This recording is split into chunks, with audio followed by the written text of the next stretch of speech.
네 엄마는 가정 버리고 도망간 여자야. 아버지는 늘 그 말을 주문처럼 외웠습니다. 그 말 한마디가 내 인생에 얼마나 깊은 독이 될지 그땐 아무도 몰랐을 겁니다. 새어머니의 교묘한 웃음 뒤에 숨겨진 서늘한 학대를 견디며 나는 오직 하나만 바라보고 여기까지 올라왔습니다. 나를 버린 그 여자에게 언젠가 반드시 되갚아주겠다는 그 생각 하나로. 하지만 20년 만에 찾아낸 그녀의 진짜 모습이 내 모든 세상을 무너뜨릴 줄은 그때는 꿈에도 몰랐습니다. 이바구 시작 전에 구독과 좋아요 부탁드리며 끝까지 함께 해주세요. 창밖으로 화려한 서울 도심의 야경이 내려다 보입니다. 나는 최고급 가죽 의자에 깊숙이 몸을 묻은 채 탁자 위에 놓인 서류 봉투를 물끄러미 바라보았습니다. 내 이름 석자가 번듯하게 박힌 금빛 명패와 수십 평에 달하는 넓은 대표실. 남들은 내가 온실 속 화초처럼 구김살 없이 자라 이 자리에 올랐다고 부러워합니다. 머리부터 발끝까지 휘감은 명품 의류와 값비싼 보석들이 내 과거마저 눈부시게 포장해 주니까요. 하지만 내 속은 이미 오래전부터 시커멓게 타들어가 잿더미만 남은 상태입니다. 이 자리에 오르기까지 내가 삼켜야 했던 피눈물의 짠맛은 오직 나 혼자만이 알고 있습니다. 새어머니가 널 얼마나 끔찍이 아끼는데 또 반찬 투정을 해. 어릴 적 아버지는 늘 내게 그렇게 핀잔을 주었습니다. 아버지가 출근복을 입고 현관문을 나서는 순간 집안의 공기는 살얼음판처럼 차갑게 얼어붙었습니다. 다정하게 웃던 새어머니의 얼굴은 순식간에 귀신처럼 서늘하게 변했습니다. 갓 지은 따뜻한 쌀밥과 김이 모락모락 나는 고기 반찬은 늘 새어머니와 새로 태어난 이복 동생의 차지였습니다. 내 앞에는 전날 먹다 남은 딱딱하게 굳은 찬밥과 쉬어 빠진 김치 쪼가리가 전부였습니다. 주는 대로 처먹어. 천한 핏줄 아니랄까봐 입맛도 더럽게 까다롭네. 새어머니의 날카로운 목소리가 귓바퀴를 맴돌 때면 나는 숟가락을 쥔 손을 덜덜 떨어야 했습니다. 배고픔보다 더 견디기 힘들었던 건 나를 더러운 벌레 보듯 훑어내리던 그 경멸 어린 눈빛이었습니다.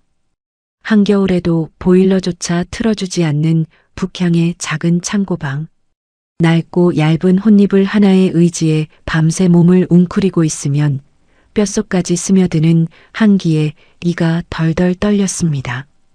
친척들이 방문하는 날이면 새어머니는 억지로 내게 예쁜 옷을 입히고 끌어안으며 세상에 둘도 없는 천사 행세를 했습니다. 하지만 사람들이 돌아가고 현관문이 닫히면 내 옷차림은 다시 얇고 해진 옷걸이로 바뀌어야 했습니다. 서러움에 겨워 방구석에 웅크려 소리 죽여 올 때마다 나는 속으로 수백 번 수천 번 친엄마를 불렀습니다. 엄마는 왜 나를 두고 갔느냐고, 나도 데려가지 그랬냐고 이불을 뒤집어 쓰고 짐승처럼 울부짖었습니다. 숨이 넘어갈 듯 울다 지쳐 잠들면 꿈속에서는 늘 얼굴도 기억나지 않는 엄마가 나를 안아주는 환상에 시달렸습니다. 어느 날은 참다 못해 술에 취해 퇴근한 아버지의 바짓가랑이를 붙잡고 매달렸습니다. 엄마가 보고 싶다고, 나도 제발 엄마한테 보내달라고 엉엉 울었습니다. 내 작은 손이 아버지의 바지를 구겨놓았을 때 아버지는 나를 따뜻하게 안아주는 대신 차갑게 쳐다보며 내 손을 매몰차게 뿌리쳤습니다.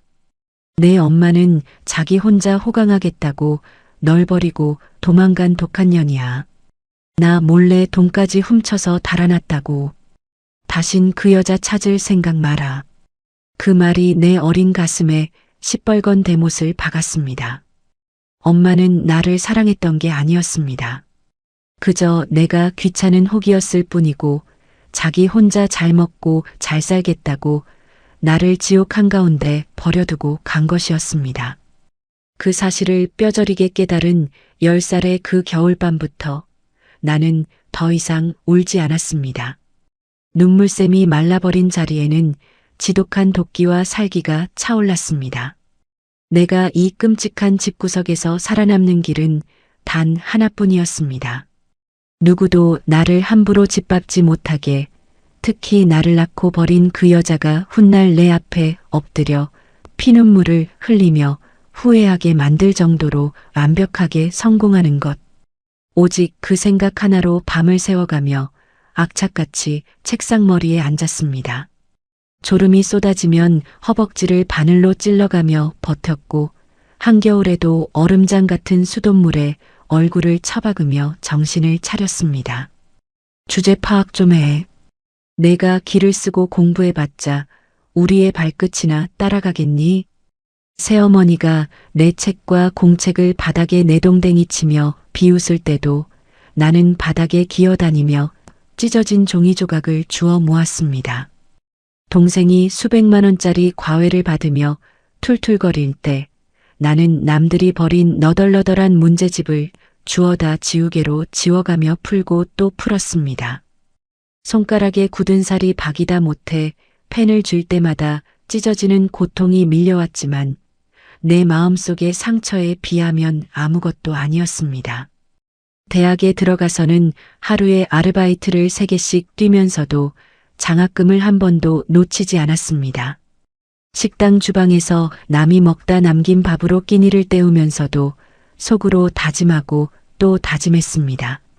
반드시 꼭대기까지 기어 올라가서 내 인생을 생지옥으로 만든 그 여자를 기어코 찾아내 비참하게 짓밟아 주겠다고 말입니다.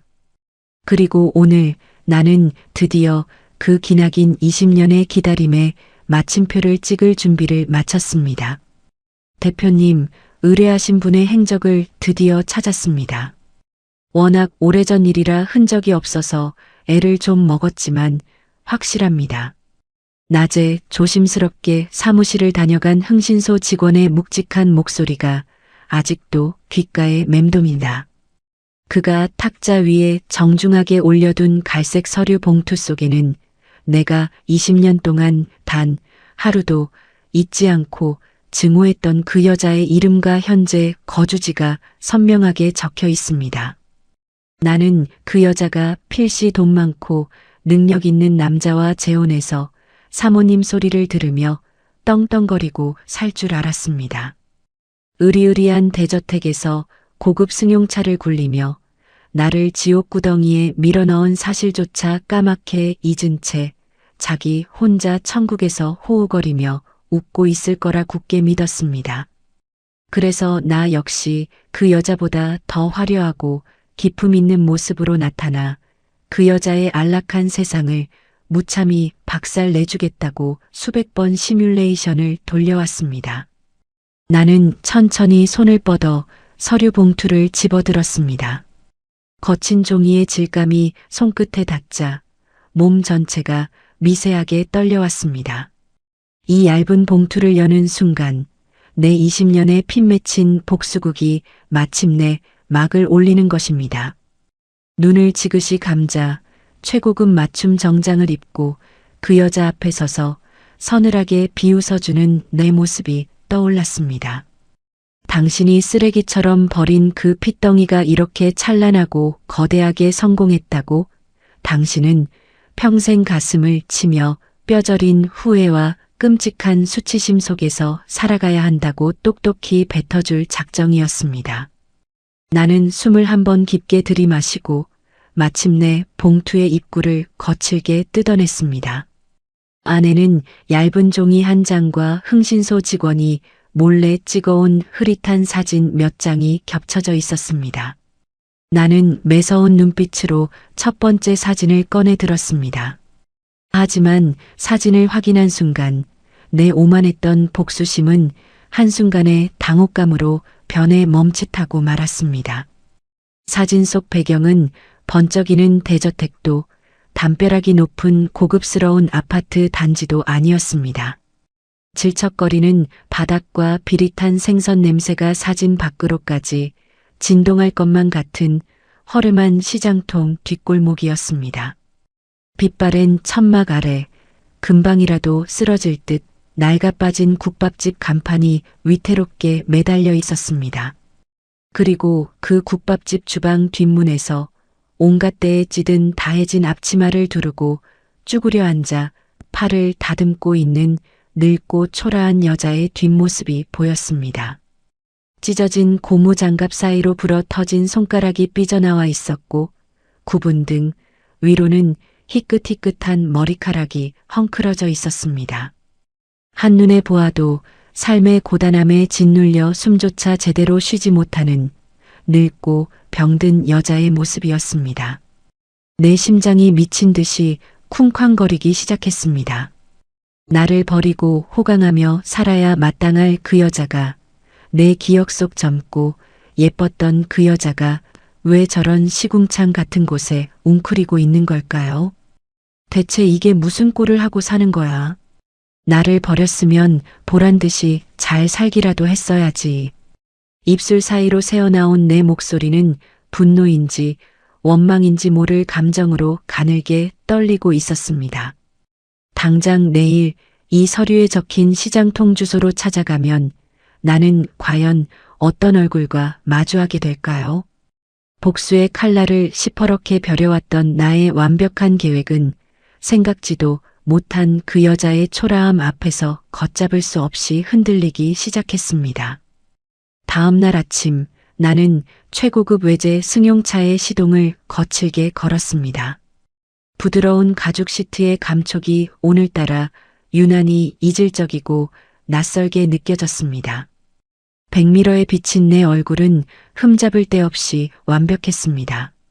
머리끝부터 발끝까지 수백만 원을 호가하는 명품으로 빈틈없이 휘감았고 표정은 날카롭게 벼린 얼음칼처럼 차가웠습니다. 이 완벽하고 견고한 갑옷을 입고 세상에서 가장 비참하게 무너진 그 여자를 발 아래로 내려다보러 가는 길입니다. 내비게이션의 안내 음성이 목적지에 가까워질수록 넓고 깨끗했던 도로는 점차 좁아지고 주변 풍경은 거칠어졌습니다. 하늘을 찌를 듯 솟아있던 번듯한 빌딩 숲은 온데간데 없이 사라지고 곧이어 매캐한 매연과 퀴퀴한 하수구 냄새가 뒤섞인 구도심의 낡은 시장 통입구가 나타났습니다. 아가씨, 여기는 덩치 큰 차 못 들어가요. 저기 밑에 공영주차장에 대고 걸어서 올라가야 해. 시장 어귀를 막아선 주차관리 요원의 퉁명스러운 목소리에 나는 미간을 깊게 찌푸렸습니다. 지갑에서 수표라도 꺼내 얼굴에 던지며 억지로 밀고 들어가고 싶은 마음이 목 끝까지 치밀었지만 이 비좁고 더러운 골목 입구에서부터 괜한 실랑이를 버려 내 기운을 빼고 싶지는 않았습니다. 나는 끓어오르는 짜증을 억누르며 말없이 차를 돌려 언덕 아래 질척이는 공영주차장 구석에 차를 세웠습니다. 차 문을 열고 밖으로 나오는 순간 눈부시게 하얀 최고급 실크 블라우스와 날렵하게 빠진 스틸레토 힐이 이 더러운 시장 바닥과는 끔찍하게도 어울리지 않는다는 것을 깨달았습니다. 나는 바닥에 고인 시커먼 무릉덩이를 피하지 않고 곧장 구두를 내디뎠습니다. 수십만 원짜리 구두 앞코에 더러운 흙탕물이 얼룩졌지만 닦아낼 생각조차 하지 않았습니다. 내 머릿속에는 오직 주머니 속 사진의 그 초라한 뒷모습을 내 두 눈으로 직접 확인하고 무참하게 짓밟아 버리겠다는 서늘한 일념뿐이었습니다. 가파른 시장 골목을 걸어 올라갈수록 코를 찌르는 생선 비린내와 시큼하게 쉰 채소 쓰레기 냄새가 훅 밀려 들어왔습니다. 순간 뱃속이 크게 울렁거리며 참을 수 없는 구역질이 치밀어 올랐습니다. 어우, 지독한 냄새. 넌 씻어도 어쩜 이렇게 쉰내가 나니. 내 어미가 그렇게 가르치고 도망갔어? 초등학교 3학년 매서운 겨울날 새어머니가 내 옷을 짐승처럼 다 벗겨 차가운 욕실 타일 바닥에 내동댕이 치며 쏘아붙이던 그 서늘한 목소리가 코끝에 냄새를 타고 기어코 되살아났습니다. 그날 나는 얼음장 같은 찬물을 머리 위로 뒤집었으며 내 몸에서 나는 가난의 냄새와 천대받는 핏줄의 냄새를 지우려 살같이 붉게 벗겨져 피가 맺히도록 때밀이 수건으로 온몸을 문질렀습니다. 피가 배어나오는 쓰라린 맨살을 끌어안고 오들오들 떨며 속으로 맹세했습니다. 다시는 두 번 다시는 내 몸에서 이런 비참하고 구역질 나는 냄새가 나지 않게 하겠다고 말입니다. 그런데 나를 쓰레기처럼 버리고 간 그 여자는 내가 그토록 필사적으로 발버둥 치며 도망쳐온 그 지독한 가난의 냄새 속에 여전히 파묻혀 있었습니다. 아버지가 사업에 성공하며 새어머니와 이복동생이 누렸던 그 화려하고 안락한 삶의 파편조차 단 하나 쥐지 못한 채 세상 가장 밑바닥에서 허우적거리고 있다는 사실이 나를 미치도록 분노하게 만들었습니다. 나를 버렸으면 최소한 나보다는 잘 먹고 잘 살아야 했습니다. 그래야 내 억울함이, 내 지난 20년의 처절했던 고통이 조금이나마 값어치를 가질 수 있었습니다. 아이고, 예쁜 아가씨. 오늘 물 참 좋은 갈치 들어왔는데 한 마리 싸게 가져가. 학생, 방금 구운 호떡 하나 먹고 가. 시끌벅적하게 손님을 끄는 상인들의 거친 외침이 귓가를 어지럽게 때렸습니다. 펄펄 끓는 가마솥에서 뿜어져 나오는 뜨겁고 기름진 김이 내 완벽한 화장을 답답하게 덮쳤고 비좁은 골목을 바쁘게 오가는 사람들의 거친 어깨가 내 어깨를 툭툭 치고 지나갔습니다. 하지만 나는 입술을 꽉 깨문 채 흥신소 직원이 적어준 주소지가 적힌 구겨진 메모지만 뚫어지게 바라보며 걸음을 재촉했습니다.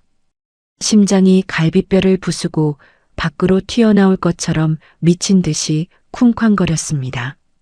두려움인지 지독한 분노인지 아니면 아주 깊은 곳에 숨어있던 핏줄에 대한 알량한 미련인지 나조차 알 수 없는 감정들이 뒤엉켜 목구멍까지 꽉 차올랐습니다.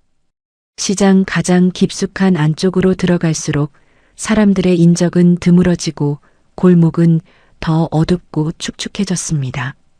그리고 마침내 비좁은 골목 끝자락에 다다랐을 때 내 발걸음은 바닥에 못이라도 박힌 듯 우뚝 멈춰 서고 말았습니다. 원조 장터 국밥. 빛바랜 간판의 글씨는 칠이 다 벗겨져 알아보기조차 힘들었고 누렇게 색이 바랜 천막은 찬 바람이 불 때마다 위태롭게 펄럭였습니다. 흥신소 직원이 몰래 찍어왔던 그 흐릿한 사진 속 배경보다 실제 내 눈앞에 펼쳐진 현실은 훨씬 더 참담하고 끔찍했습니다. 기름때가 잔뜩 끼어 뿌연 유리창 너머로는 좁고 컴컴한 식당 내부가 보였고 파리가 날아다니는 열린 문틈 사이로는 누린내가 진동하는 짐승 뼈 끓이는 냄새가 역하게 밀려왔습니다. 나는 덜덜 떨리는 손으로 입을 세게 틀어막았습니다. 아버지는 매일 밤 고급 양주를 마시며 그 여자가 딴 남자의 돈을 노리고 야반도주를 한 더러운 여자라고 욕을 퍼부었습니다.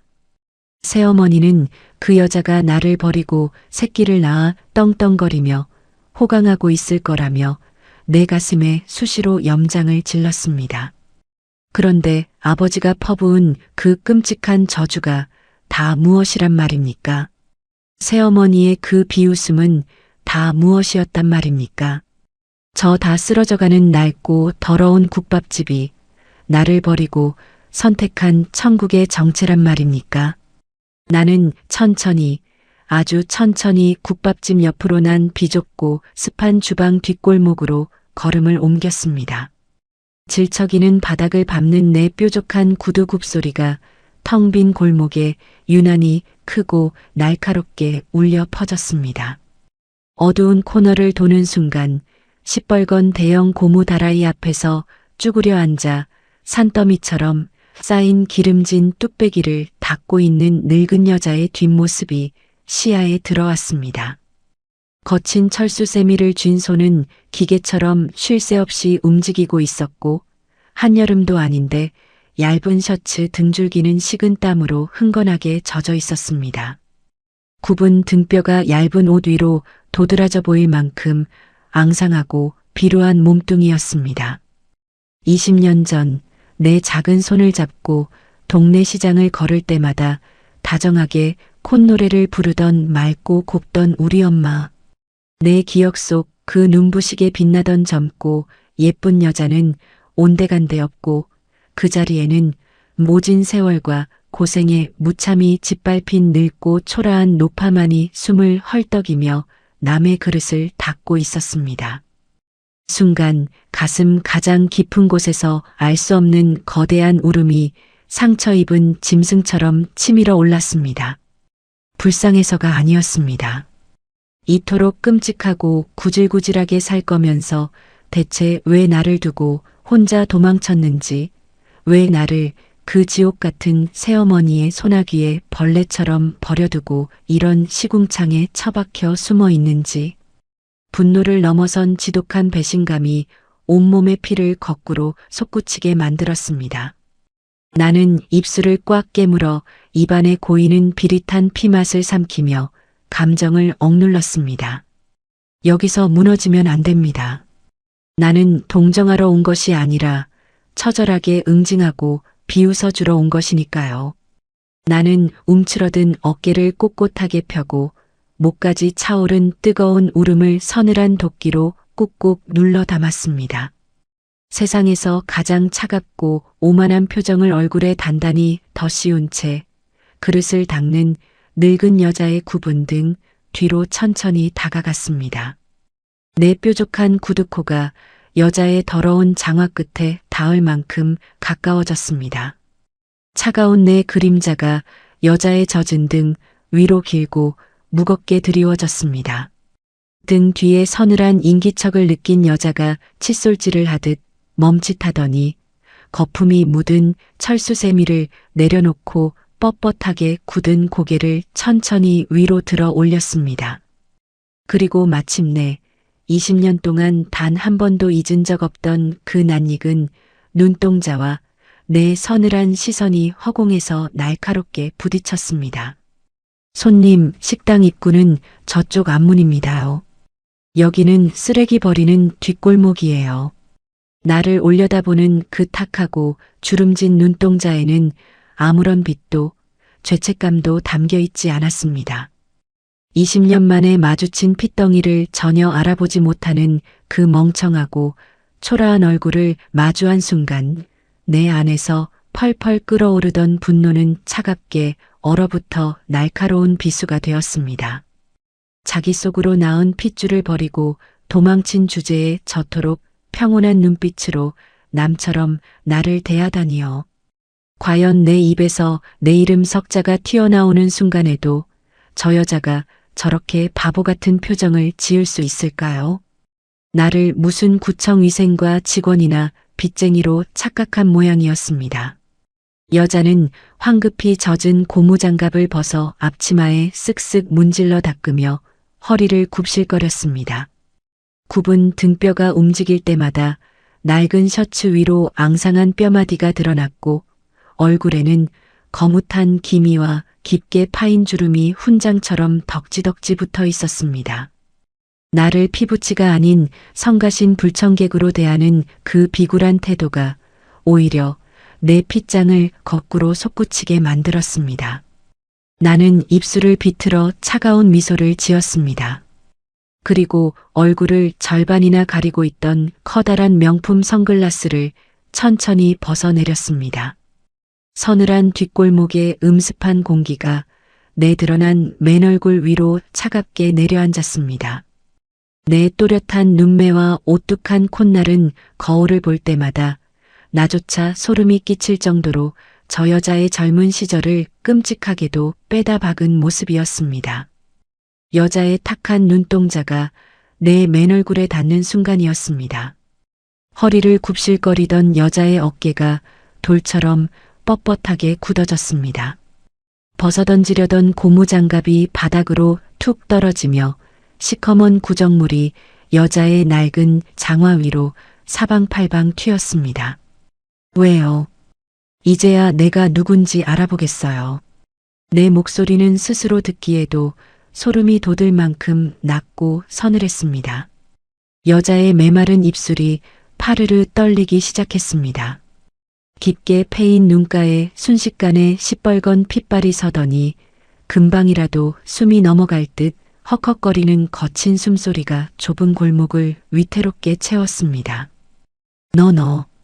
갈라지고 쉰 목소리가 여자의 꽉 막힌 목구멍을 뚫고 간신히 새어나왔습니다. 귀신이라도 본 듯 하얗게 질린 그 얼굴을 마주하자 내 가슴 속에 20년 동안 겹겹이 쌓아두었던 지독한 원망과 도끼가 한꺼번에 화라산처럼 폭발하기 시작했습니다. 나는 여자가 정신을 차릴 틈조차 주지 않고 짐승처럼 날카로운 이빨을 드러내며 거칠게 쏘아붙였습니다. 이렇게 사니까 속 시원해요. 핏덩이 같은 내 딸년 버리고 도망가서 고작 이런 시궁창에 처박혀 사니까 행복하냐고 묻고 있잖아요.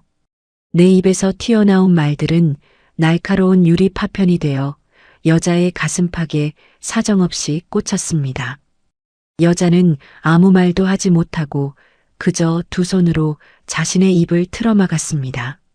짐승의 앓는 소리 같은 비참한 흐느낌이 여자의 거친 손가락 틈새로 비집고 나왔습니다. 하지만 나는 멈추지 않았습니다. 여기서 멈추면 매일 밤 추운 창고 방에서 이불을 뒤집어 쓰고 소리 죽여 울었던 어린 날의 내가 너무 불쌍해서 견딜 수가 없었으니까요. 나는 하얀 실크 블라우스 자락에 생선 비린내가 배어드는 것도 아랑곳하지 않고 여자 앞으로 한 걸음 더 바짝 다가갔습니다. 내가 어렸을 때 당신은 딴 남자랑 눈 맞아 돈까지 훔쳐 도망갔다면서요. 새어머니가 내 교복을 가위로 찢어발기며 길거리로 내쫓았을 때 나는 당신이 세상에서 제일 화려하고 뻔뻔하게 살고 있을 줄 알았어요. 수학여행비가 없어서 혼자 빈 교실에 엎드려 울 때 나를 낳은 엄마라는 작자는 대체 어떤 호의호식을 하고 있길래 코빼기도 안 비치나 이를 갈았다고요. 내 목소리는 골목을 쩌렁쩌렁 울리며 메아리 쳤습니다. 식당 안에서 밥을 먹던 사람들이 웅성거리는 소리가 환풍기를 타고 넘어왔지만 내 알바가 아니었습니다. 내 눈앞에 이 여자를 철저하게 짓밟고 갈기갈기 찢어놓고 싶은 마음뿐이었습니다. 내가 얼마나 처절하고 지독하게 살아왔는지, 얼마나 이빨을 부러뜨려가며 이 자리까지 기어 올라왔는지 똑똑히 보여주고 싶었습니다. 그런데 이게 뭡니까? 냄새나는 국밥집 뒤에서 남의 기름때나 벗기면서 구걸하는 꼴이라니.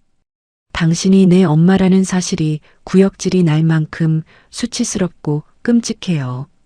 나를 버렸으면 보란듯이 잘 살기라도 했어야지. 대체 왜 이런 쓰레기 같은 몰골로 사람을 비참하게 만들어? 나는 목에 핏대가 터질 듯이 소리를 질렀습니다. 거친 숨을 몰아쉬며 원망 가득한 눈으로 여자의 일그러진 얼굴을 노려보았습니다. 내가 이렇게까지 발악을 하며 저주를 퍼부었으니 여자는 마땅히 질척이는 진흙바닥에 납작 엎드려 내 바짓가랑이를 붙잡고 오열해야 했습니다. 눈물 콧물을 다 쏟으며 자기가 미쳤었다고 짐승만도 못한 어미를 제발 한 번만 용서해 달라고 목에서 피가 나도록 구걸해야 내 완벽한 복수가 완성되는 것이었습니다. 그런데 무언가 이상했습니다. 여자는 바닥에 엎드리지도 내 바지 끝자락을 붙잡고 매달리지도 심지어 단 한마디의 변명조차 쏟아내지 않았습니다. 두 손으로 입을 틀어막고 소리 없이 눈물만 뚝뚝 흘리던 여자의 시선이 내 분노로 시퍼렇게 일그러진 얼굴을 지나 아래로 향하고 있었습니다. 여자의 흔들리는 눈동자는 내가 입고 있는 고급스러운 실크 블라우스의 매끄러운 윤기를 찬찬히 훑어내렸습니다. 내 손목에 감긴 수천만 원짜리 명품 시계를 지나 흙탕물이 얼룩졌지만 여전히 날렵하고 세련된 내 스틸레토 힐 구두 끝에 시선이 오래도록 머물렀습니다. 그리고는 다시 천천히 고개를 올려 고급 미용실에서 정성껏 손질한 내 윤기 나는 머릿결과 흠잡을 데 없이 맑은 내 피부 귀에서 반짝이는 다이아몬드 귀걸이를 하나하나 조심스럽게 눈에 담기 시작했습니다. 마치 세상에서 가장 귀하고 경이로운 보물을 감상하는 사람처럼 말입니다. 그 기묘하고도 애틋한 눈빛에 나는 독사처럼 쏘아붙이려던 다음 말을 하얗게 잊은 채 멍하니 입을 벌리고 말았습니다. 나를 향한 죄책감이나 두려움은 조금도 찾아볼 수 없는, 오히려 너무나도 안도하고 감격에 겨워하는 눈빛이었기 때문입니다. 내 가슴 속에서 활활 타오르던 복수의 불길이 순식간에 차가운 얼음물을 뒤집어 쓴 듯 사그라들며 기분 나쁜 한기가 등골을 타고 흘렀습니다. 대체 왜 저런 눈으로 나를 보는 걸까요? 나를 버리고 도망친 악질적인 주제에 내가 쏟아내는 이 지독한 저주 앞에서도 왜 핑계조차 대지 않고 내 옷차림만 뚫어지게 바라보는 걸까요? 왜 아무 말이 없어요? 당장 변명이라도 해보라고요. 내 목소리는 골목의 습한 공기를 찢을 듯 날카롭게 울려 퍼졌습니다. 도끼를 잔뜩 품은 채 쏟아낸 내 저주 앞에서도 여자는 그저 숨죽인 채 두 손으로 입을 틀어막고 있었습니다. 툭툭. 핏기 없는 주름진 뺨을 타고 흘러내린 눈물이 여자의 낡은 앞치마 위로 속절없이 떨어져 내렸습니다.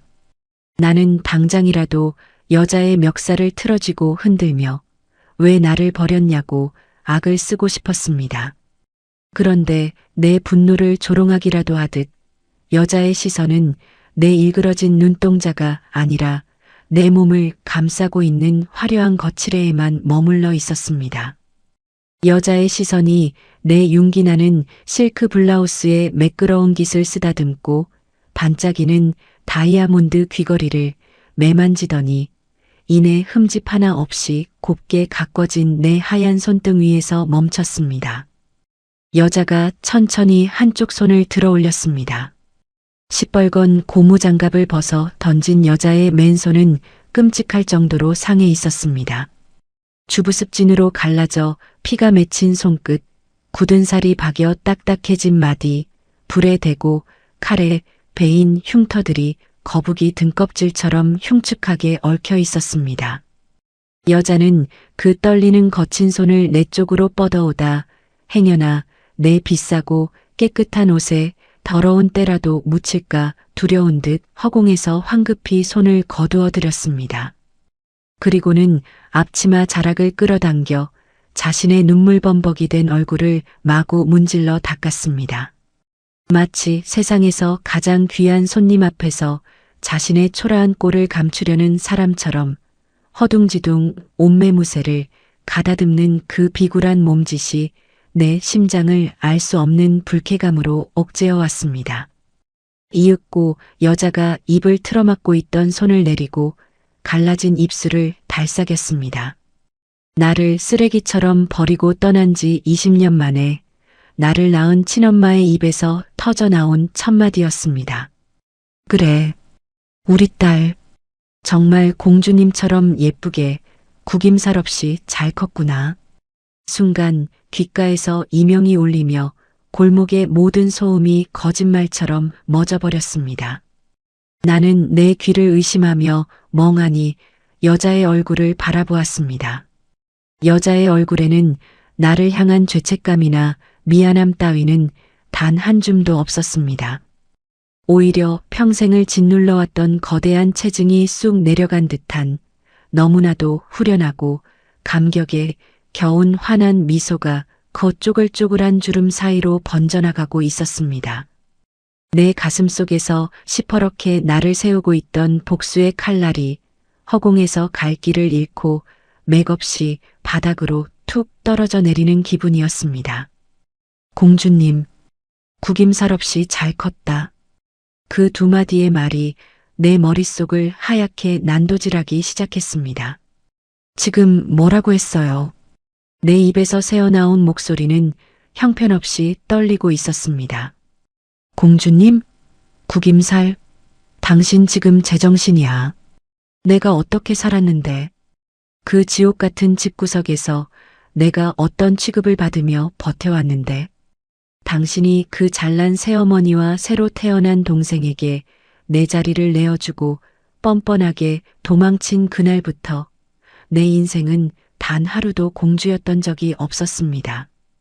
겨울이면 입김이 나오는 서늘한 창고 방에 갇혀 새어머니가 먹다 남겨 던져준 차가운 밥덩이를 짐승처럼 주워 먹으며 연명했습니다.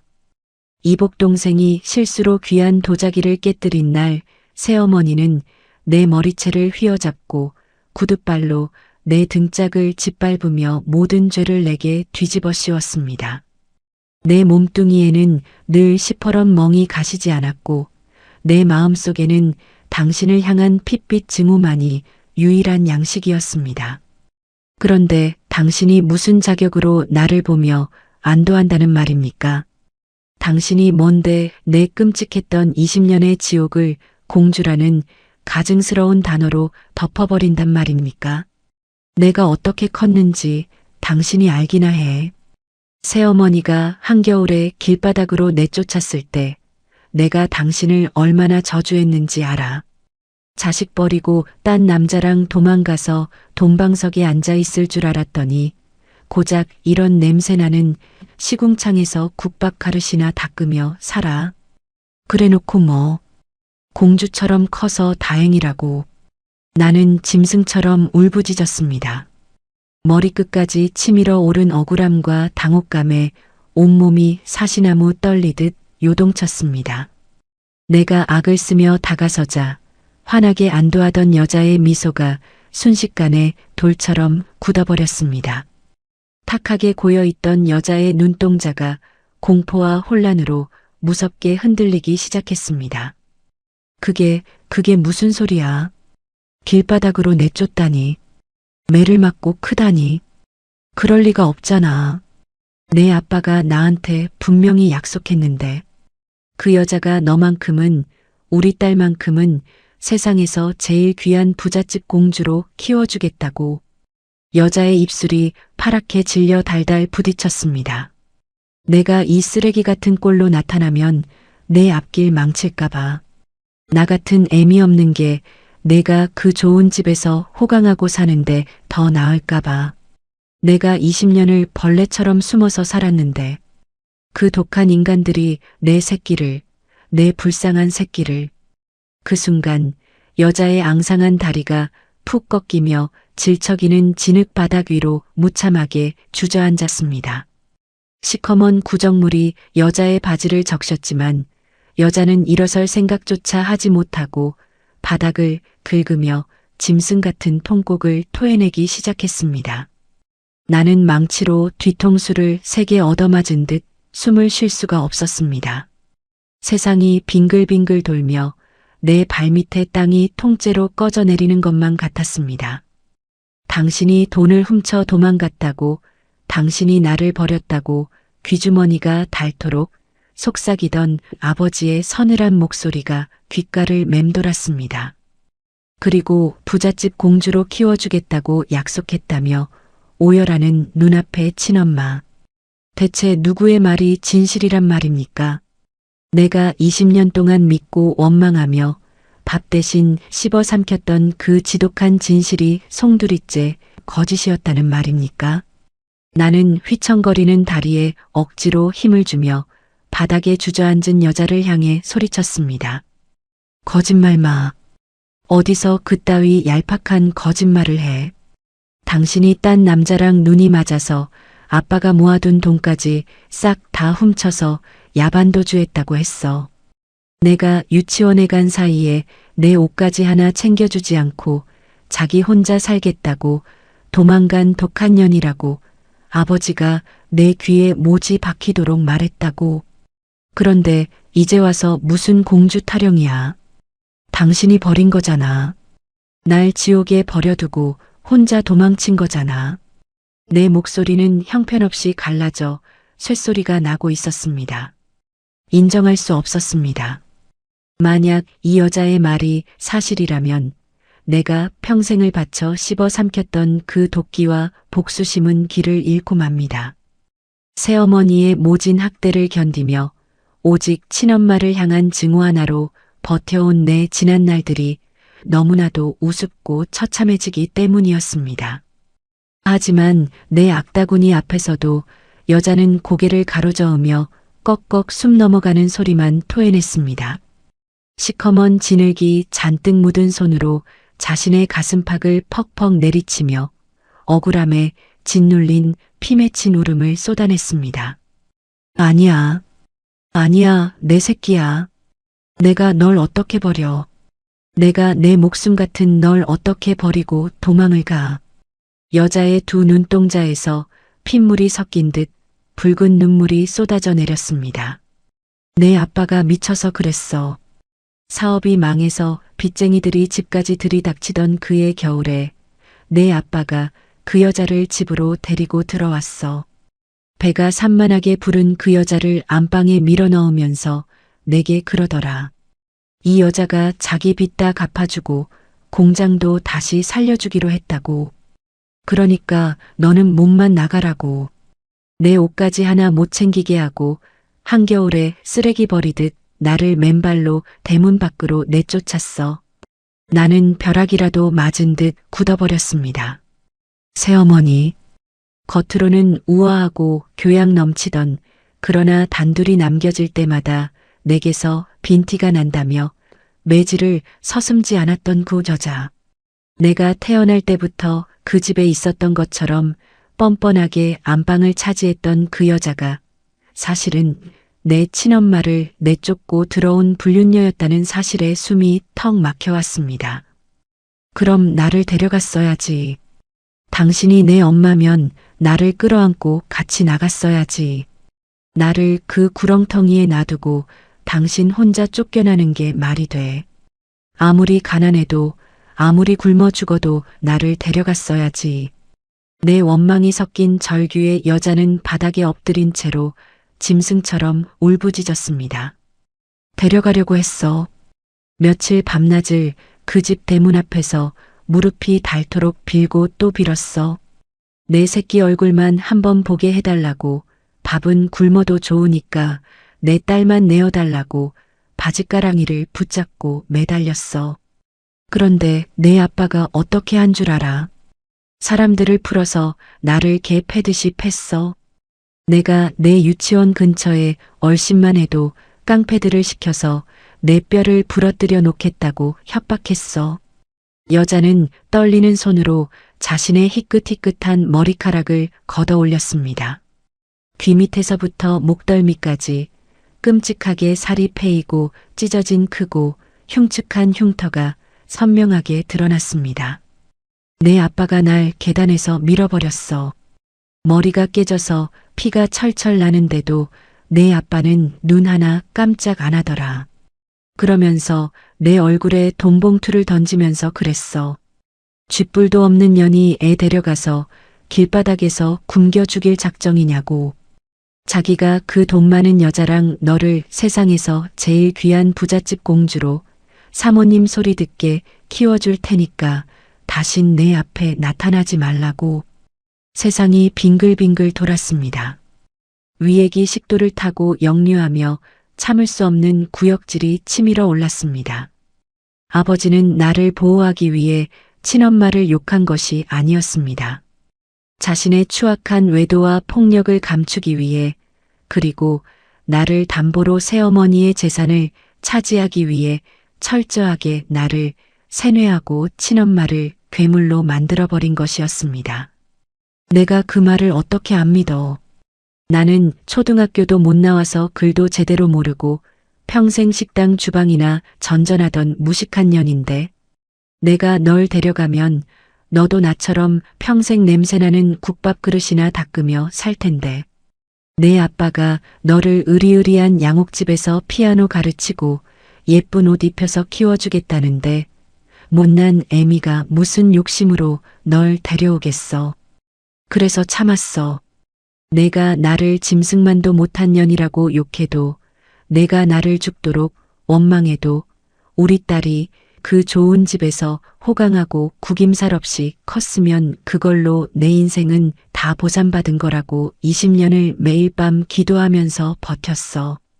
여자의 통곡 소리가 좁은 골목벽을 타고 내 심장을 미친 듯이 후벼 파기 시작했습니다. 나를 버린 게 아니었습니다. 돈을 훔쳐 도망간 것도 아니었습니다. 이 미련하고 불쌍한 여자는 오직 내 행복 하나를 위해 자신이 모든 오해와 멸시를 뒤집어 쓰고 20년이라는 긴 세월을 이 시궁창 같은 시장통에 스스로를 가둔 것이었습니다. 그런데 우리 딸을 구박해. 그 인간들이 천벌도 안 무서워하고 내 새끼를 매질을 해. 내가 어떻게 포기한 내 딸인데. 여자는 진흙투성이가 된 손을 벌벌 떨며 앞치마 주머니 속으로 손을 집어넣었습니다. 그리고 검은 비닐봉지로 몇 겹이나 꽁꽁 싸매어둔 작은 뭉치를 꺼냈습니다. 비닐을 뜯어내는 여자의 손끝에서 피가 배어 나왔습니다. 내가 평생 품고 살았어. 내 아빠가 나한테 도장 찍으라고 던졌던 이 종이 쪼가리, 글씨도 모르는 내가 행여나 잃어버릴까봐 화장실 갈 때도 품에 안고 살았어. 여자가 내민 것은 누렇게 변색되고 낡아빠진 종이 한 장이었습니다. 종이 위에는 너무나도 익숙하고 반듯한 아버지의 필체가 선명하게 적혀 있었습니다. 본인 강순덕은 위자료 3천만 원을 받는 조건으로 친권 및 양육권을 모두 포기하며 향후 딸의 인생에 일절 관여하지 않을 것을 맹세함. 만약 이를 어기고 딸 앞에 나타날 시 지급받은 위자료의 10배를 배상할 것임. 종이 맨 아래에는 붉은 인주가 뭉개진 채 찍혀 있었습니다. 글씨조차 읽을 줄 몰랐던 어머니가 나를 부잣집에서 떵떵거리며 살게 해주겠다는 아버지의 거짓말 하나만 믿고 피눈물을 흘리며 찍어 넣었을 지독한 희생의 지장이었습니다. 이 낡은 각서의 모서리마다 검붉은 핏자국이 얼룩져 있었습니다. 아버지가 어머니를 계단에서 밀어버린 그날, 어머니의 머리에서 흘러내린 피가 스며든 자국이 분명했습니다. 손끝이 마비되는 것 같았습니다. 종이를 쥔 내 손이 사시나무처럼 덜덜 떨렸습니다. 아버지가 나를 볼 때마다 한숨을 쉬며 친엄마를 욕하던 그 위선적인 입술. 새어머니가 다른 사람들 앞에서는 나를 천사처럼 안아주다가 현관문이 닫히면 내 뺨을 후려치던 그 잔인한 소나기. 나는 이 완벽한 거짓말의 성에 갇혀 진짜 나를 사랑해서 뼈가 부서지도록 자신을 희생한 친엄마를 평생 증오하며 살아온 멍청한 인형에 불과했습니다. 내 찬란한 성공의 밑바탕에는 아버지가 빼앗은 어머니의 피와 살이 처참하게 지식여져 있었던 것입니다. 내 입에서 짐승에 찢어지는 비명 같은 신음이 터져 나왔습니다. 목구멍에서 뜨거운 불덩이가 치솟아 오르며 억눌러왔던 모든 감정이 한꺼번에 붕괴되기 시작했습니다. 꼿꼿하게 버티고 있던 내 다리에 스르르 힘이 풀려버렸습니다. 질척이는 흙탕물 속으로 최고급 실크 블라우스가 처박히고 수십만 원짜리 구두가 지늘게 파묻혔지만 나는 아무것도 느낄 수 없었습니다. 오직 내 눈앞에서 자신을 자책하며 바닥을 긁고 있는 이 불쌍하고 미련한 여자, 내 어머니의 굽은 등만이 내 세상의 전부가 되어버렸습니다. 가장 지독한 복수를 하겠다고 나를 세웠던 내 칼끝이 결국 나 자신을 갈기갈기 찢어놓고 말았습니다. 내가 무너뜨려야 할 진짜 지옥은 이 허름한 시장통이 아니라 내가 굽실거리며 살아왔던 그 화려하고 번듯한 대저택이었습니다. 무릎을 꿇은 진흙탕 바닥에서 역겨운 시궁창 냄새가 올라왔습니다. 눈부시게 하얗던 수십만 원짜리 실크 블라우스는 시커먼 구정물로 엉망이 되었고 100만 원을 호가하던 구두는 진흙 속에 처박혀 형태조차 알아볼 수 없게 되었습니다. 하지만 내 피부에 닿는 이 차갑고 더러운 진흙보다 내 마음속에 차오른 죄책감과 참담함이 1000배, 10,000배는 더 끔찍하고 아팠습니다. 나는 덜덜 떨리는 손에 쥐어진 낡은 각서를 멍하니 내려다보았습니다. 어머니의 머리에서 흘러나온 검붉은 피가 얼룩진 이 얇은 종이 한 장이 내 20년의 세월을 갈기갈기 찢어놓고 있었습니다. 이 종이는 단순한 각서가 아니었습니다. 한 여자의 숨통을 끊어놓은 사형 선고서였고 내 삶을 송두리째 기만한 악마의 계약서였습니다. 대체 나는 무슨 짓을 저지른 걸까요? 나를 위해 자신의 인생을 통째로 갈아넣은 사람의 심장에 복수라는 이름으로 얼마나 잔인하고 서늘한 칼을 쑤셔 박은 걸까요? 엄마, 엄마. 내 입에서 터져나온 소리는 사람의 말이 아니었습니다. 그것은 길을 잃고 헤매다 마침내 어미 품을 찾은 어린 짐승의 처절하고도 비참한 울부짖음이었습니다. 나는 바닥에 내팽개쳐진 명품 핸드백을 발로 걷어차 버리고 바닥에 엎드려 있는 어머니의 굽은 어깨를 향해 두 팔을 뻗었습니다. 하지만 어머니는 내 손길을 피하며 황급히 뒷걸음질을 쳤습니다. 당신의 그 흉터투성이 거친 손이 내 하얀 옷에 닿을까봐, 내가 조금이라도 더러워질까봐 두려워하는 그 비굴한 몸짓이 내 가슴을 또 한 번 도려냈습니다. 오지 마라. 오지 마. 내 손에 기름때가 잔뜩 묻어서 내 예쁜 옷 다 버린다. 넌 공주처럼 커서 이런 더러운 데 닿으면 안 돼. 허이, 저리 가. 어머니는 자신의 낡은 앞치마로 끊임없이 손을 문질러 닦으며 달달 떨고 있었습니다. 20년 만에 만난 딸을 품에 안아주지도 못하고 그저 내 옷차림이 망가질까 전전긍긍하는 그 처절하고 미련한 모성의 앞에서 나는 숨을 쉴 수가 없었습니다. 분노와 슬픔이 한데 뒤엉켜 머릿속이 하얗게 타들어갔습니다. 옷이 대수야. 이까지 껍데기가 뭐라고. 엄마는 피눈물을 흘리면서 20년을 이 지옥에서 벌레처럼 숨어 살았는데 내가 이딴 비싼 옷 걸치고 있는 게 무슨 소용이냐고. 나는 미친 듯이 악을 쓰며 내 목에 걸려있던 수천만 원짜리 다이아몬드 목걸이를 뜯어내 바닥에 내동댕이 쳤습니다.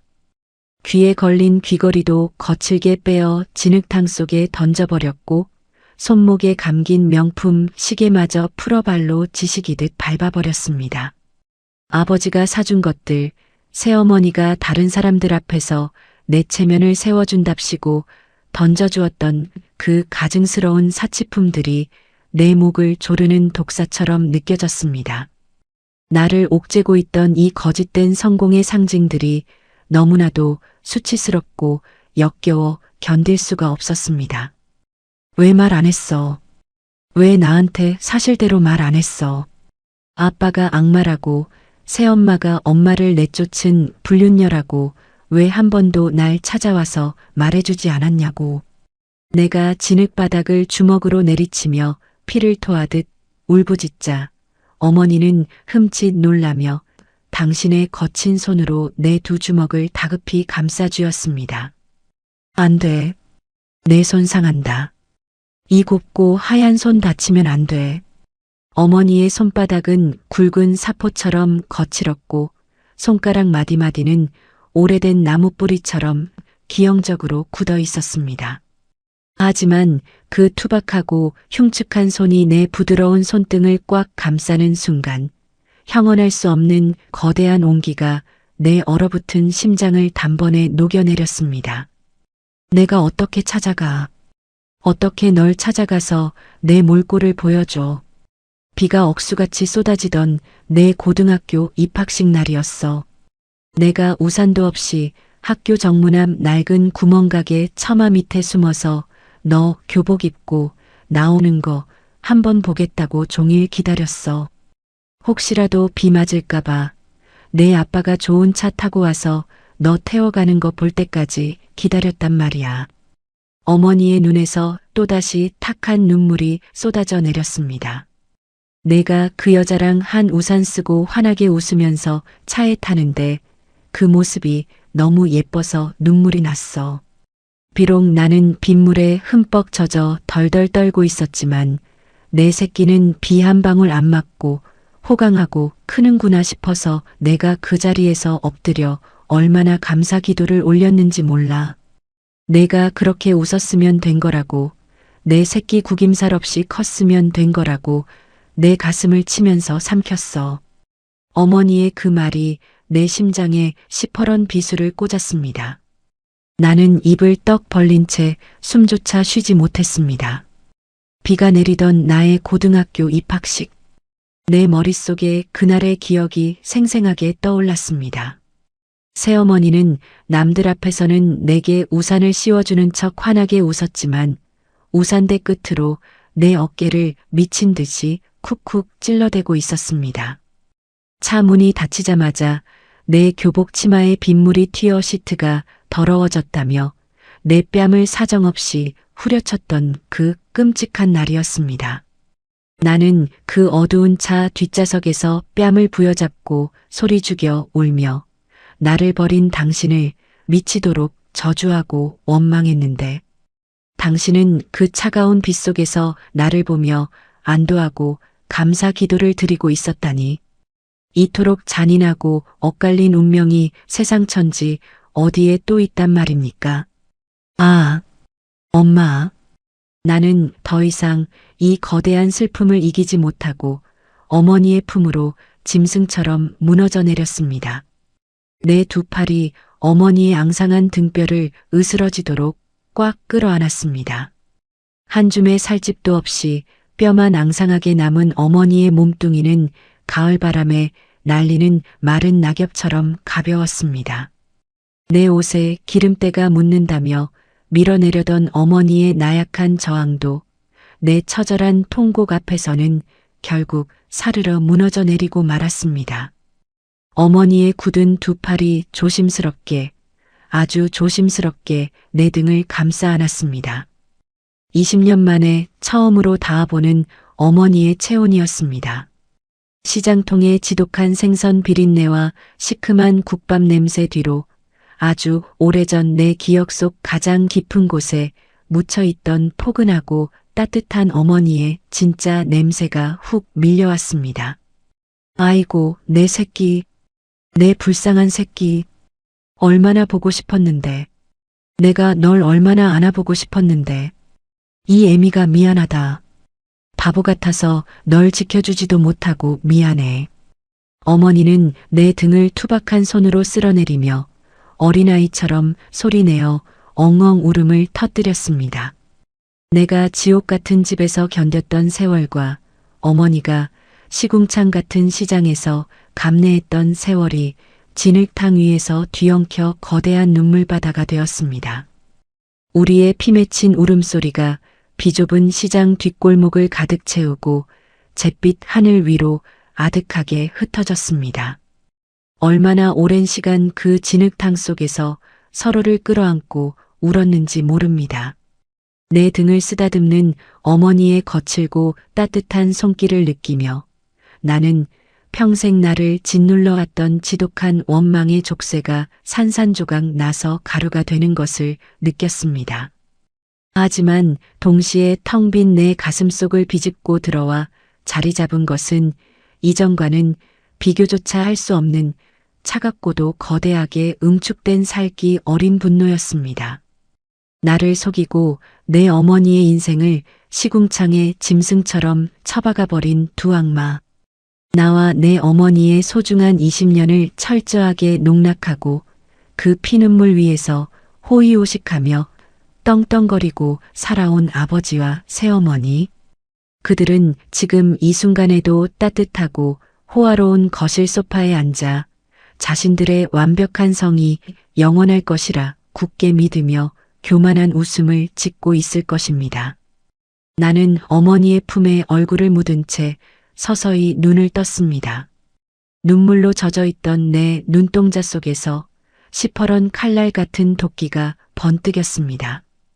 내 지난날의 복수심이 방향을 잘못 잡은 어리석고 멍청한 칼날이었다면 지금부터 시작될 나의 새로운 복수는 그들의 뼈와 살을 잔인하게 발라낼 진짜 심판이 될 것입니다.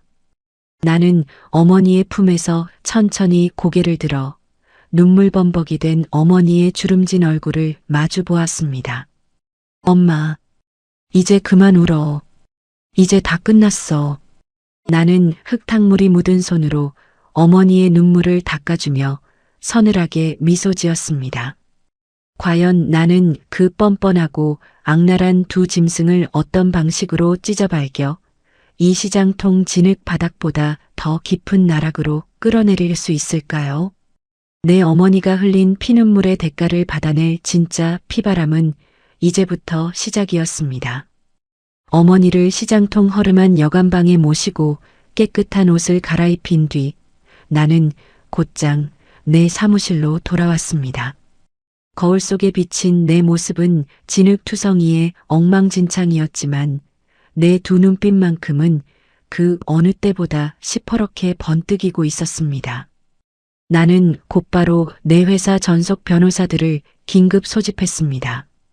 그리고 지난 수년간 아버지 회사의 재무 상태와 새어머니 명의의 부동산 흐름을 추적해 두었던 비밀 장부들을 모조리 책상 위에 쏟아부었습니다. 내일부터 아버지 회사로 들어가는 모든 자금줄을 완벽하게 끊어버리세요. 그리고 새어머니 명의로 된 알짜배기 상가 건물들, 내가 차명으로 걸어둔 근저당 싹 다 실행해서 내일 아침 9시 정각에 압류 들어가세요.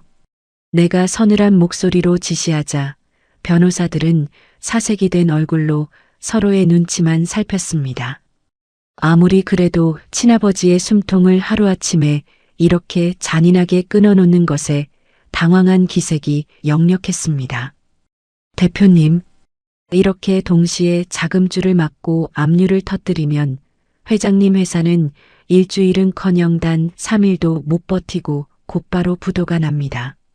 사모님 건물들도 전부 경매로 넘어가고 집안 자체가 완전히 공중분해될 텐데요.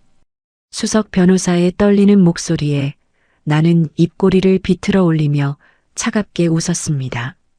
내가 원하는 게 바로 그겁니다. 단 1원도 남기지 말고 철저하게 털어버리세요. 그들이 쥐고 있는 그 알량한 돈줄이 20년 전 내 어머니의 뼈와 살을 갉아먹고 세운 모래성이라는 걸 뼈저리게 가르쳐 줄 테니까요. 나를 학대하고 내 어머니를 내쫓았던 그 두 괴물이 내 앞에서 알량한 위선을 떨 수 있었던 유일한 무기는 바로 돈이었습니다.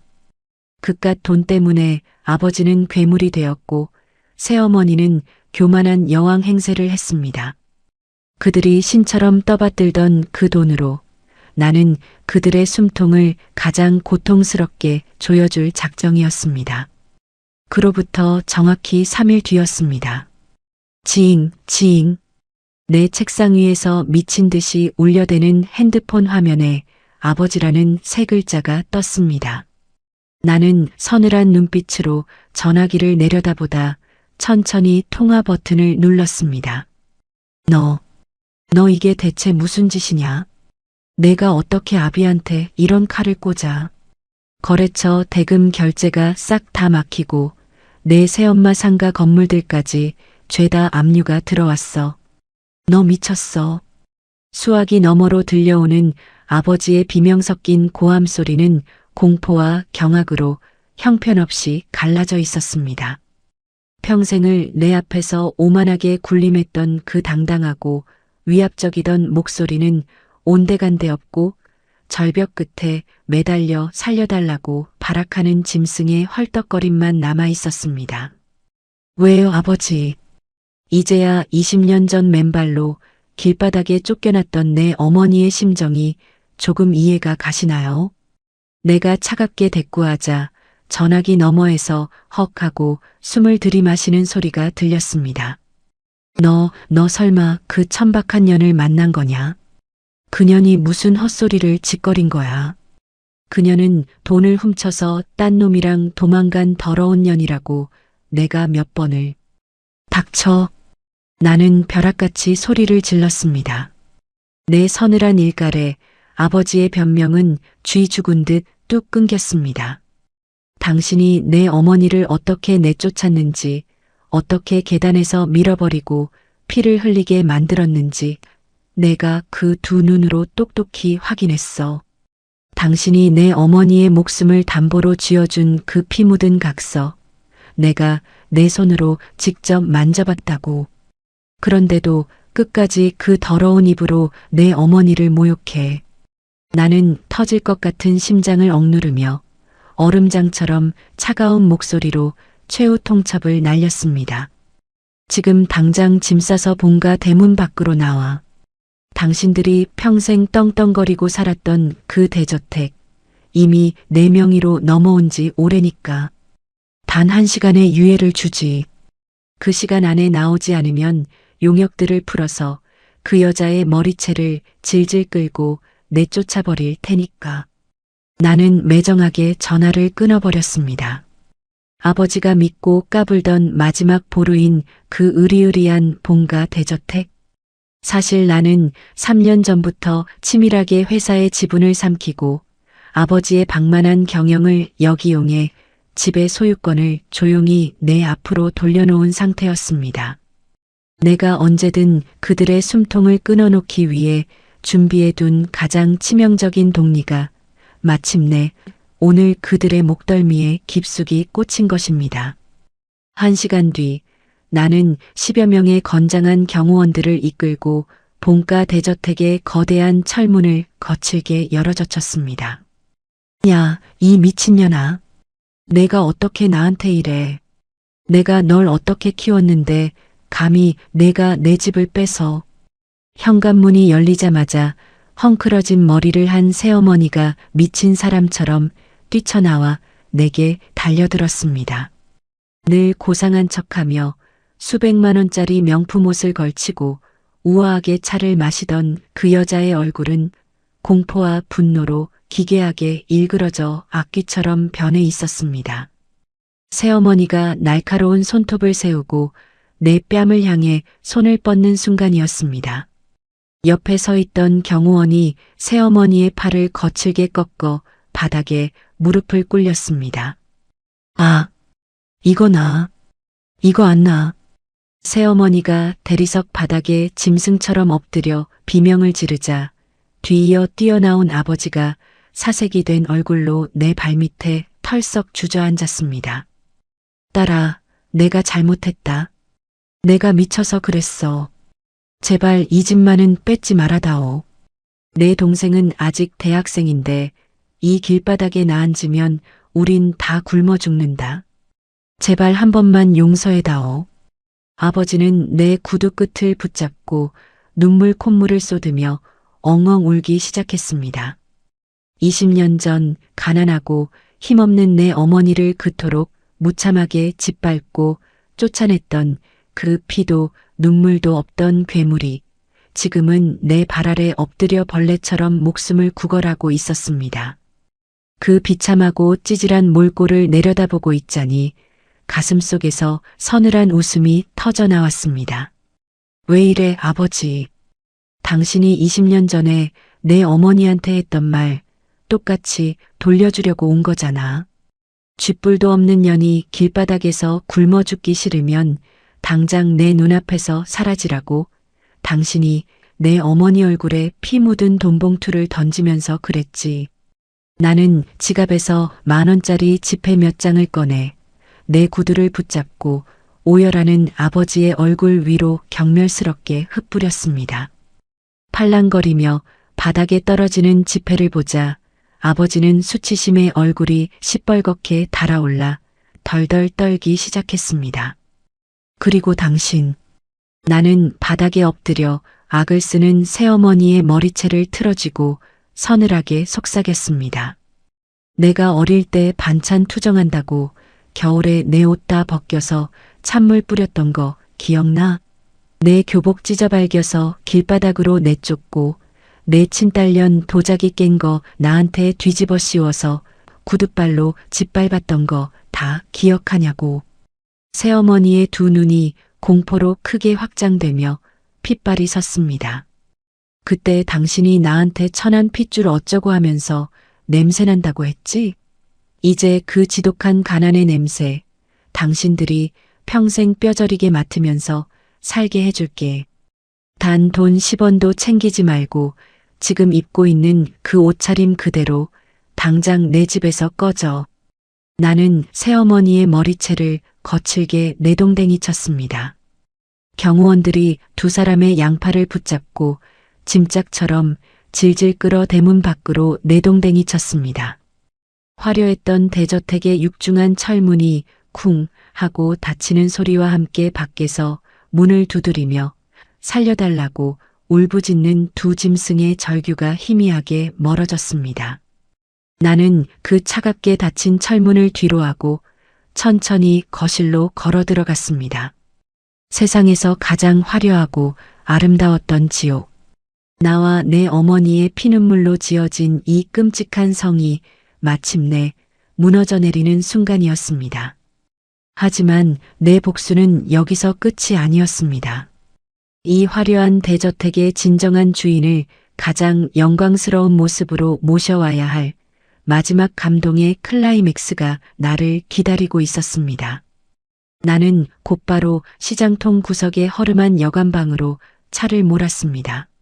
낡은 미닫이 문을 열고 들어가자 어머니는 방 한가운데 덩그러니 놓인 진보다리 옆에 웅크리고 앉아 계셨습니다. 내가 최고급 백화점에서 사다 드린 부드러운 캐시미어 코트는 방구석에 고이 모셔둔 채 어머니는 여전히 국밥 냄새가 찌든 낡고 해진 스웨터를 고집스레 껴입고 있었습니다. 엄마, 내가 사준 그 비싸고 따뜻한 옷 놔두고 왜 또 이 낡은 옷을 입고 있어? 내 안타까운 타박에 어머니는 주름진 손을 내저으며 황급히 뒷걸음질을 쳤습니다. 아니다. 내 몸에서 나는 이 지독한 기름 냄새가 그 비싼 옷에 배면 어떡해. 나는 평생 이 누더기만 입고 살아서 그런지 이 가볍고 얇은 옷이 영 어색하고 불편하다. 그냥 내가 이렇게 훌륭하게 커서 내 앞에 나타나 준 것만으로도 나는 소원을 다 풀었어. 그 미련하고도 애달픈 목소리에 나는 또 한 번 가슴을 쥐어뜯어야 했습니다. 어머니는 여전히 내가 다칠까, 내 완벽한 세상에 자신의 초라함이 흠집을 낼까 두려워 안절부절 못하고 있었습니다. 나는 바닥에 무릎을 꿇고 엎드려 어머니의 굽은 등과 앙상한 어깨를 부서지도록 꽉 끌어안았습니다. 이제 아무 걱정하지 마. 그 악마들, 내가 아빠가 엄마한테 했던 거랑 똑같이 10원 한 장 안 주고 길바닥으로 다 쫓아냈어. 이제 그 집은 나랑 엄마 거니까 우리 이제 그곳에서 평생 아무 눈치 안 보고 따뜻하게 살기만 하면 돼. 제발 나랑 같이 가. 내 눈물 섞인 애원에 어머니는 결국 체념한 듯 고개를 끄덕였습니다. 나는 어머니의 거친 손을 억지로 끌어당겨 최고급 외제차의 조수석에 태웠습니다. 하지만 어머니는 푹신한 가죽 시트가 더러워질까 두려워 차 문 손잡이만 꽉 움켜쥔 채 등받이에 기대지도 못하고 엉덩이를 반쯤 들고 덜덜 떨고 있었습니다. 그 비굴하고도 처절한 몸짓이 내 눈시울을 다시금 뜨겁게 적셨습니다. 차가 도심을 가로질러 본가 대저택의 거대한 철문 앞에 다다랐을 때였습니다. 우뚝 솟은 담벼락과 굳게 닫힌 철문을 본 어머니의 숨소리가 발작을 일으키듯 거칠어지기 시작했습니다. 20년 전 남편에게 배신당하고 폭행당한 채 한겨울 눈밭으로 맨발로 내쫓겼던 바로 그 지옥의 문 앞이었습니다. 어머니의 두 눈동자에 지독한 공포가 서리더니 어머니는 파랗게 질린 얼굴로 자신의 가슴을 치며 비명을 지르기 시작했습니다. 안 갈란다. 나 저 집 무서워서 못 들어간다. 내 아빠가 나를 저 계단에서 밀어버리고 깡패들을 시켜서 짓밟았던 곳이야. 내가 저기 들어가면 그 독한 여자가 내 머리채를 잡고 내 새끼를 또 뺏어갈지도 몰라. 널 또 때릴지도 몰라. 제발 나 좀 그냥 시장통에 내버려둬라. 어머니의 찢어지는 절규는 20년 전 그날의 끔찍한 상처에 여전히 피를 흘리며 머물러 있었습니다. 나는 쏟아지는 눈물을 닦을 생각조차 하지 못하고 어머니의 차가운 두 발을 내 품에 꽉 끌어안았습니다. 엄마, 제발 내 눈을 봐. 아무도 없어. 나를 때리던 여자도 엄마를 내쫓은 아버지도 다 죽은 목숨이나 다름없어. 이제 이 넓은 집은 세상에서 제일 안전한 우리 둘만의 성이야. 내가 엄마를 지킬 테니까 제발 나 한 번만 믿고 들어가자. 내 피 끓는 울음 섞인 다짐 끝에 어머니는 간신히 떨리는 발걸음을 대리석 바닥 위로 내디뎠습니다. 현관문을 열고 들어선 거실은 쥐 죽은 듯 고요했습니다.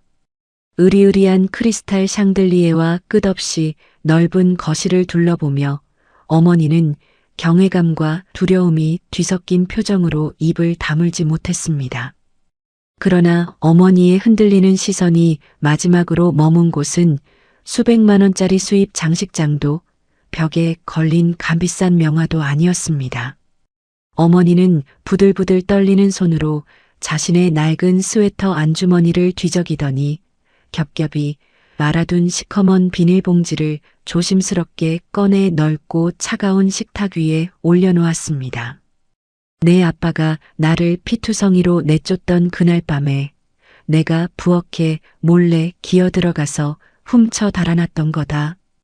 떨리는 어머니의 손끝이 비닐을 풀어 헤치자 그 안에서 낡고 끄트머리가 까맣게 녹슨 작은 유아용 은수저 하나가 모습을 드러냈습니다. 손잡이 부분에 내 이름 석자가 삐뚤빼뚤하게 새겨져 있는, 내가 아장아장 걸음마를 할 무렵 작은 입을 오물거리며 밥을 떠먹던 바로 그 수저였습니다.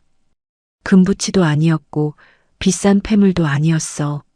나는 그저 내 작은 입에 들어갔던 이 은수저 하나만 쥐고 있으면 평생 내 온기를 느끼며 살 수 있을 줄 알았지. 시장통 단칸방에서 추워서 입이 돌아갈 때도 이 수저를 가슴에 품고 밤마다 내가 밥은 굶지 않는지, 혹여 매를 맞고 울지는 않는지 하늘에 빌고 또 빌었다. 수저의 손잡이는 어머니가 하도 꽉 쥐고 살아 반들반들하게 달아 지문처럼 굴곡이 져 있었습니다. 아버지가 빼앗은 거대한 재산이나 새어머니가 걸치고 있던 수천만 원짜리 보석 따위는 애초에 어머니의 안중에 없었습니다. 어머니의 우주는 오직 나 하나뿐이었습니다. 그 어떤 화려한 보석보다 눈부시게 빛나고 그 어떤 칼날보다 예리하게 내 심장을 도려내는 거대한 모성 앞에서 나는 또다시 짐승처럼 소리내어 오열하고 말았습니다. 나는 눈물을 훔치며 어머니를 식탁 의자에 조심스럽게 앉혔습니다. 그리고 주방으로 들어가 새어머니가 내게는 만져보지도 못하게 했던 최고급 수입 식기들을 모조리 쓰레기통에 내동댕이 치고 가장 평범하고 투박한 뚝배기 하나를 불 위에 올렸습니다. 시장통 국밥집에서 평생 남의 기름진 그릇만 닦았던 어머니를 위해 태어나서 처음으로 내 손으로 밥을 지었습니다. 보글보글 끓어오르는 구수한 된장찌개 냄새가 묘지처럼 차갑기만 했던 대저택의 공기를 아주 천천히 그리고 따뜻하게 데우기 시작했습니다. 모락모락 하얀 김이 나는 갓 지은 쌀밥을 꾹꾹 눌러 담아 어머니의 앞에 내려놓았습니다. 20년 전 보일러도 들어오지 않는 추운 창고 방에서 새어머니가 먹다 버린 차갑고 굳은 밥을 짐승처럼 주워 먹으며 소리 죽여 울었던 내 어린 날의 끔찍한 상처가 그 뽀얀 밥김 속으로 스르르 녹아내리는 기분이었습니다. 어머니는 내가 지어준 하얀 밥을 차마 입에 넣지 못하고 눈물만 뚝뚝 흘리며 은수저의 다른 손잡이만 하염없이 만지작거렸습니다. 나 역시 어머니가 떨리는 젓가락질로 내 밥 위에 조심스레 올려준 따뜻한 생선살을 보며 고개를 숙인 채 소리 없는 통곡을 삼켰습니다. 이 평범하고 따뜻한 밥 한 숟가락을 마주보고 삼키는데 꼬박 20년이라는 잔인하고도 참담한 세월이 걸렸습니다. 우리는 아무 말 없이 눈물로 흠뻑 젖은 따뜻한 밥을 함께 씹어 삼켰습니다. 입안 가득 퍼지는 짭조름하고도 비릿한 눈물의 맛이 이 세상 그 어떤 진수성찬보다 달고 포근하게 식도를 타고 흘러내렸습니다. 나를 지옥에 버리고 떠난 악마를 향해 겨누었던 서늘한 복수의 끝은 결국 세상에서 가장 시리고 아픈 어미의 품이었습니다. 창밖으로 길고 매서웠던 20년의 겨울바람이 마침내 잦아들고 눈부시게 따뜻한 오후의 햇살이 거실 창문을 넘어 어머니의 구분 등 위로 살포시 내려앉았습니다. 평생을 겹겹이 얼어붙어 내 숨통을 조여왔던 마음속의 지독한 빙하도 그 따스한 볕을 타고 소리 없이 녹아내리고 있었습니다. 갈기갈기 찢어져 버려졌던 한 장의 낡은 흑백 사진은 돌고 돌아 이제야 비로소 온전한 제자리를 찾아 하나의 거대한 액자 속에 담겼습니다. 그 모진 세월이 남긴 깊고 흉측한 흉터 위로 아주 늦고도 찬란한 봄꽃 한 송이가 조용히 피어나고 있었습니다. 오늘의 이바구는 여기까지입니다. 끝까지 함께 해주셔서 감사드리며 구독과 좋아요 눌러주시면 놀라운 인생 사연들을 누구보다 먼저 무료로 만나보실 수 있습니다.